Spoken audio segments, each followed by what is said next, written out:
Oui, oui, il y a le tonnerre 16 fois dans la Bible. Dieu s'en sert pour défendre son peuple. Il y a la foudre aussi dans la Bible 3 fois. Donc ces forces existent. Mais qui l'a créé? Qui l'a dompté? Qui l'utilise? À quelle fin? En fait, Hevieso, certains disent Hebieso, d'autres disent Hevieso ou Hevieso.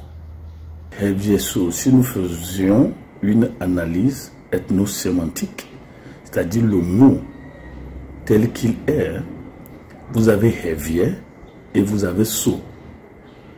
Bon, So c'est tonnerre. Hevie c'est un pays. Hevie c'était un royaume. Hevie, si nous remontons dans les chroniques espagnoles, les Heviens, ce sont les peuples, les habitants du peuple de Ève qui faisaient frontière avec Babylone. Et c'est leur frère Cran qui est allé créer le peuple Maya. C'est lui, selon la légende de Votan. Quand on dit Hevieso, en fait, nous en appelons au dieu tonnerre de Hevie. Mais le concept de tonnerre existe dans toutes les cultures. Où sont les tonnerres des autres peuples? Sémantiquement, culturellement, nous avons le mot Di-Debe et Di-Kezo ou Di-Kejo. Di-Debe. Di, vous avez deux sens. Di veut dire le haut. Di veut aussi dire la pluie. Donc quand on dit Di-Debe, on sous-entend que le ciel donne le ton, la pluie donne le ton. Et puisque la pluie vient d'en haut, le Di-Debe est égal au... Vous avez Di-Debe et Di-Kezo. Donc, les éclairs de tonnerre. En fait, sémantiquement, vocabularistiquement, Di-Kezo ne veut pas dire éclair de tonnerre. Di-Kezo. Le haut a lancé des éclairs. Il n'y a pas de tonnerre dedans. C'est un signal. Le Di-Kezo et le Di-Debe sont la même composante. On nous dit que le Hevieso utilise les Di-Kezo. Quand le ciel gronde, nos grands-parents disent Bléou, Bléou, des viola, Nibandi. Ça, c'est une très bonne prière. Mais la prière adressée à qui? Pas à Hevieso. Parce que le sceau de Hevie est à Hevie. Mais le sceau de l'univers est en haut. Ce qu'on appelle les tonnerres de l'Éternel. L'Éternel aussi a des tonnerres. Et dans la Bible, le mot tonnerre est utilisé 16 fois. 16 fois. Et le Seigneur l'utilise par moment pour frapper, terroriser, apeurer, terrifier les ennemis de son peuple. Lorsque nous disons Di-Kezo et Di-Debe, les deux là qui font le Hevieso, on ne peut pas localiser le Di-Debe et le Di-Kezo dans Hevie. Il faut le localiser dans le Di, qui est le ciel. Autrement dit, ça vient du patron du ciel. On nous dit scientifiquement que lorsque les nuages se cognent, ça produit de cette lumière, de ces éclairs, de ce bruit. Mais techniquement et spirituellement et pratiquement, il y a quelque chose qui se dégage de ces contacts. Hevieso, le sceau de Hevie. Donc c'est un Dieu territorial. Donc c'est un Dieu limité. Quand on dit ces choses, on ne dit pas que le Hevieso n'a pas sa puissance, mais c'est un Dieu localisé. Donc il y a ici une localisation spirituelle. Je cherche le sceau qui est global. Donc il faut passer de la localisation de sceau pour aller à la globalisation de sceau. Qui est le sceau universel? Même si on l'a localisé selon les cultures, selon les rites, selon les traditions, selon les croyances. Donc, le sceau universel.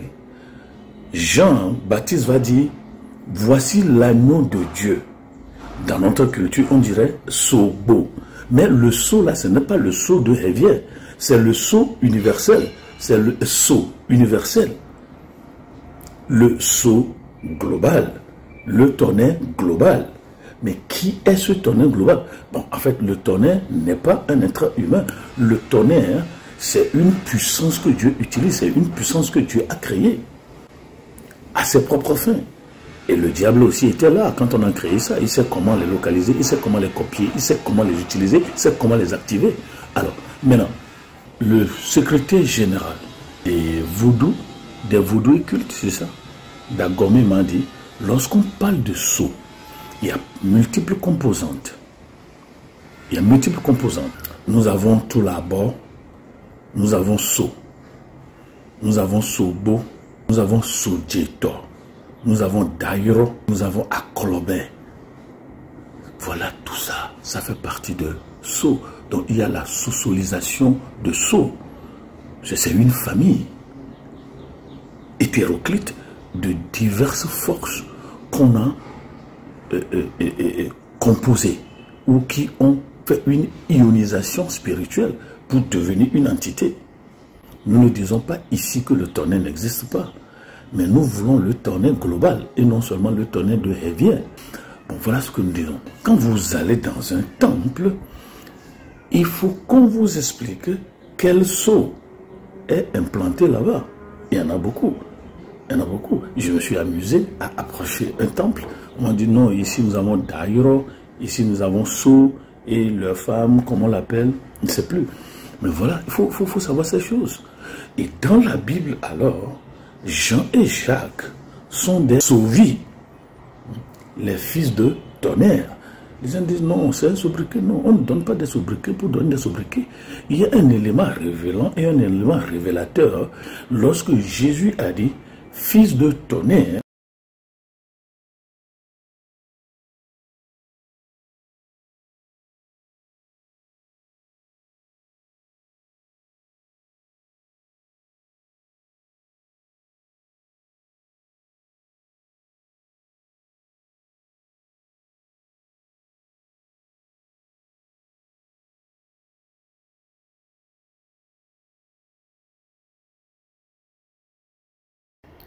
et la maman de Jean et Jacques s'appelle Salomé. Salomé est la sœur de Marie, la mère de Jésus. Donc, les deux garçons-là, ils voulaient que Jésus pratique un familisme politico-sacerdotal, un familisme politique.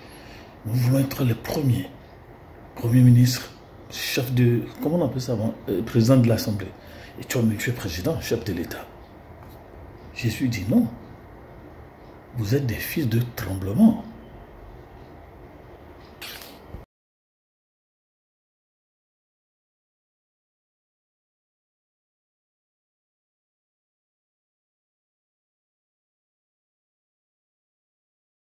Et il a raison, il a raison. Écoutez bien le nom de leur papa.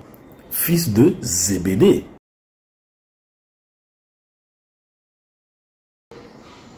C'est Zébédée ou bien Zodébé. C'est Zébédée ou bien Djidébé.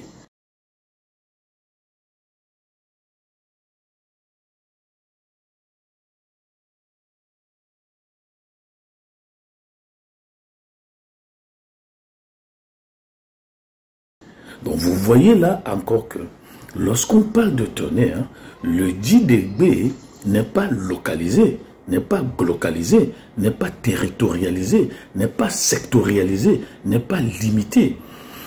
Lorsqu'il y a un sceau limité, il faut un sceau illimité. Lorsqu'il y a un sceau local, il doit y avoir un sceau global. L'agneau de Dieu, Sobo, dont le sceau qui est en haut, on ne dit pas que Dieu est tonnerre. Dieu n'est pas le tonnerre. Le tonnerre, c'est une arme de Dieu. Oui, c'est pourquoi nous n'adorons pas Sceau. Sceau, Dieu lui-même a ses sceaux. Cette tonnerre de l'Éternel, lisez, lisez, lisez. Il en a plein. Scientifiquement, on nous dit qu'il y a une différence entre les éclairs et le tonnerre.